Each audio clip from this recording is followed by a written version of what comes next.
apa yang dimaksud dengan analisis tipe ideal. Weber mengemukakan bahwa suatu tipe ideal dibentuk dengan suatu penekanan yang berat sebelah mengenai satu pokok pandangan atau lebih, atau dengan sintesa dari gejala-gejala individual konkret yang sangat tersebar, memiliki sifat-sifatnya sendiri-sendiri yang kurang lebih ada dan kadang-kadang tidak ada, yang diatur menurut titik pandangan yang diberi tekanan secara berat sebelah ke dalam satu konstruk analitis yang terpadu.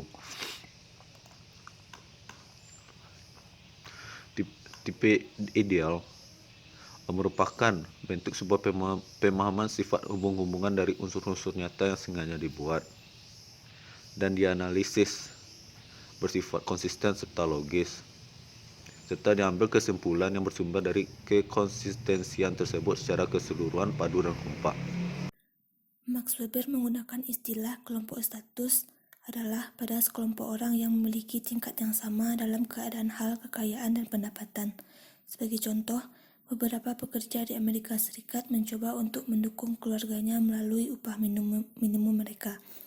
Menurut Weber, penerima upah tersebut membuat sebuah kelas karena mereka berbagi posisi, ekonomi, dan nasib yang sama. Pengelompokan tipe otoritas didasarkan pada penerimaan individu terhadap peraturan-peraturan yang diberlakukan oleh sistem pemerintahan yang berlaku, sehingga aturan tersebut dapat diterima maupun diterapkan dalam kehidupan mereka sehari-hari. Peraturan ini biasanya dibuat sesuai dengan keinginan dan harapan dari masyarakat sendiri. Pembagian tipe otoritas ini juga tergantung pada kerelaan bawahan untuk patuh pada perintah orang yang memiliki otoritas. Max Weber mengidentifikasi 3 dasar legitimasi yang utama dalam hubungan otoritas. Ketiganya ini dibuat berdasarkan tindakan sosial yang dilakukan oleh para bawahan terhadap perintah orang yang memiliki otoritas. Contoh sebuah otoritas dalam pandangan Max Weber seperti pemimpin dalam sebuah organisasi yang dipilih secara sukarela oleh anggotanya karena diyakini dapat memberikan pengaruh dalam berjalannya organisasi. Baik, saya akan menjelaskan pertanyaan nomor 4 mengenai apa yang dimaksud dengan otoritas legal rasional dan perbedaannya dengan otoritas lain.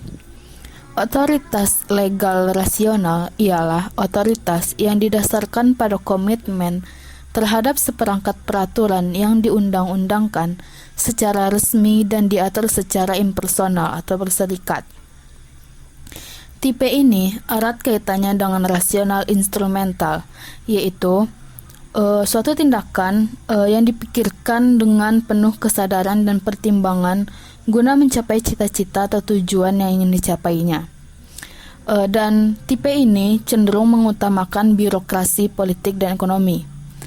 Adapun perbedaannya dengan otoritas lain, yakni otoritas tradisional dan karismatik, otoritas legal rasional tersebut dalam sifat impersonalnya atau dalam sifat berserikatnya, pelaksanaannya dia memiliki suatu posisi sosial yang menurut peraturan yang sah, dia didefinisikan sebagai pemilik posisi otoritas. Baiklah, saya akan menjawab pertanyaan nomor 5, yaitu apa yang dimaksud Weber dengan organisasi birokrasi.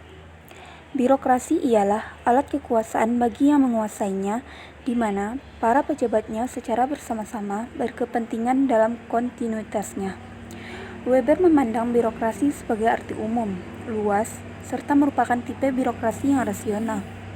Weber berpendapat bahwa tidak mungkin kita memahami setiap gejala kehidupan yang ada secara keseluruhan, sebab yang mampu kita lakukan hanyalah memahami sebagian dari gejala tersebut. Satu hal yang penting ialah memahami mengapa birokrasi itu bisa diterapkan dalam kondisi organisasi negara tertentu. Dengan demikian, tipe ideal memberikan penjelasan kepada kita bahwa kita mengabstraksikan aspek-aspek yang amat penting yang membedakan antara kondisi organisasi tertentu dengan lainnya. Menurut Weber, proses semacam ini bukan menunjukkan objektivitas dari esensi birokrasi dan bukan pula mampu menghasilkan suatu deskripsi yang benar dari konsep birokrasi secara keseluruhan, tetapi hanya sebagai suatu konstruksi yang bisa menjawab suatu masalah tertentu pada kondisi waktu dan tempat tertentu. Baiklah, selanjutnya saya akan menjawab pertanyaan nomor 6. Seperti apa gambaran organisasi yang ideal? Gambaran organisasi yang ideal dapat kita lihat dari sifat-sifatnya. Sifat-sifat dari tipe ideal birokrasi adalah: yang pertama, suatu pengaturan fungsi resmi yang terus-menerus diatur menurut peraturan. Yang kedua, suatu bidang keahlian tertentu yang meliputi bidang kewajiban melaksanakan fungsi yang sudah ditandai sebagai bagian dari pembagian pekerjaan yang sistematis. Ketetapan mengenai otoritas yang dimiliki seseorang menduduki suatu jabatan untuk melaksanakan fungsi-fungsi ini. Bahwa alat paksaan yang perlu secara jelas dibatasi serta penggunaannya tunduk pada kondisi-kondisi terbatas itu. Yang ketiga, organisasi kepegawaian mengikuti prinsip hierarki. Artinya, pegawai rendahan berada di bawah pengawasan dan mendapat supervisi dari seseorang yang lebih tinggi. Yang keempat, peraturan-peraturan yang mengatur perilaku seorang pegawai dapat merupakan peraturan atau norma yang bersifat teknis. Yang kelima, dalam tipe rasional, hal itu merupakan masalah prinsip bahwa para anggota staf administratif harus sepenuhnya terpisah dan dari pemilikan alat-alat produksi atau administrasi. Yang keenam, dalam hal tipe rasional itu juga biasanya terjadi bahwa sama sekali tidak ada pemberian posisi kepegawaiannya oleh seseorang yang dapat menduduki suatu jabatan. Tindakan 7. Tindakan-tindakan, keputusan-keputusan, dan peraturan-peraturan administratif dirumuskan dan dicatat secara tertulis. Baiklah, itulah gambaran dari organisasi yang bersifat ideal. Mengapa menurut Weber birokrasi menjadi sangkar besi bagi masyarakat modern? Yaitu, dalam sosiologi, sangkar besi adalah konsep yang diperkenalkan oleh Max Weber untuk menggambarkan peningkatan rasionalisasi yang melekat dalam kehidupan sosial, khususnya dalam masyarakat kapitalis barat. Sangkar besi dengan demikian menjebak individu dalam sistem yang murni didasarkan pada efisiensi teleologis, perhitungan rasional, dan kontrol.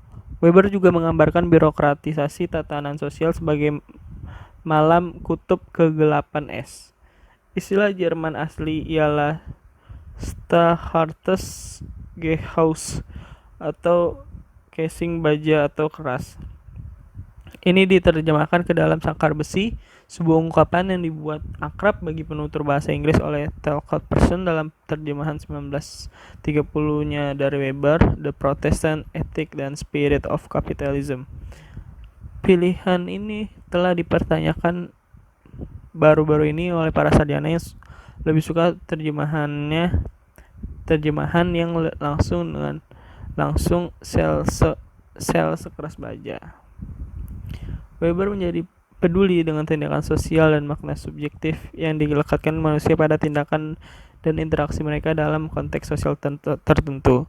Dia percaya pada idealisme, yaitu keyakinan bahwa kita hanya mengetahui sesuatu karena makna yang kita terapkan padanya. Ini menyebabkan minatnya pada kekuasaan dan otoritas dalam hal birokrasi dan rasionalisasi. Apa yang dimaksud etika Protestan? Bagi Weber, etika Protestan memperlihatkan suatu orientasi agama yang bersifat asketik dalam dunia, jauh lebih lengkap dari agama besar apapun lainnya termasuk Katolisisme. Asketisme dalam dunia menunjuk pada komitmen untuk menolak kesempatan untuk menuruti keinginan fisik atau indrawi atau kenikmatan yang bersifat materialistik untuk mengejar suatu tujuan yang lebih tinggi atau bersifat spiritual. Tujuan spiritual ini harus dicapai melalui suatu komitmen yang sistematis dan rajin dalam melaksanakan tugas di dunia, sebagai sesuatu yang bertentangan dengan menjauhkan diri dari dunia untuk melaksanakan suatu hidup meditasi. Dalam etika Protestan, menekankan suatu gaya hidup di mana kenikmatan indrawi dan materi dikontrol dengan teliti dan sistematis. Gambaran yang muncul mengenai kekhasan Protestan adalah bahwa orang yang sangat setia pada tugas pekerjaannya dilihat sebagai tugas agama, dan dengan demikian pula secara sistematis mendisiplinkan kehidupannya untuk mengontrol keinginan fisik dan nafsunya. Etika Protestan mencerminkan dan memperbesar kecenderungan bertambahnya rasionalitas. Dan yang lebih penting lagi, memperlihatkan peran yang penting di mana ide-ide agama berperan dalam meningkatkan perubahan sosial. Apa yang dimaksud hubungan elective affinity antara etika Protestan dengan perkembangan kapitalisme ialah elective affinity itu menghindarkan hubungan sebab akibat yang berhubungan dengan kesesuaian logis dan konsistensi psikologis yang saling mendukung. Dalam elective affinity dalam hal ini artinya bahwa jenis motivasi yang timbul karena menerima kepercayaan itu. Jadi di elective affinity ini ialah hubungan sebab akibat. Berarti di sini hubungan sebab akibat antara etika Protestan dengan perkembangan kapitalisme. Diawali oleh esai Etika Protestan dan Semangat Kapitalisme, Weber menyebutkan agama adalah salah satu alasan utama perbedaan antara budaya Barat dan Timur. Ia mengaitkan efek pemikiran agama dalam kegiatan ekonomi, hubungan antara stratifikasi sosial, dan pemikiran agama serta pembedaan karakteristik budaya Barat. Tujuannya untuk menemukan alasan mengapa budaya Barat dan Timur berkembang dengan jalur yang berbeda. Weber kemudian menjelaskan temuannya terhadap dampak pemikiran agama Puritan atau Protestan yang memiliki pengaruh besar dalam perkembangan sistem ekonomi di Eropa dan Amerika. Namun tentu saja ini ditopang dengan faktor lain antaranya adalah rasionalitas terhadap upaya ilmiah, menggabungkan pengamatan dengan matematika, ilmu tentang pembelajaran dan jurisprudensi, sistematisasi terhadap administrasi pemerintahan dan usaha ekonomi. Max Weber dengan baik mengaitkan antara etika Protestan dan semangat kapitalis. Tesisnya tentang etika Protestan mempengaruhi pertumbuhan ekonomi kapitalis. Ini sangat kontras dengan anggapan bahwa agama tidak dapat menggerakkan semangat kapitalisme. Studi Weber tentang bagaimana kaitan antara doktrin-doktrin agama yang bersifat Puritan atau Protestan dengan fakta sosial, terutama dalam perkembangan industri modern telah melahirkan corak dan ragam nilai, di mana nilai itu menjadi tolak ukur bagi perilaku individu.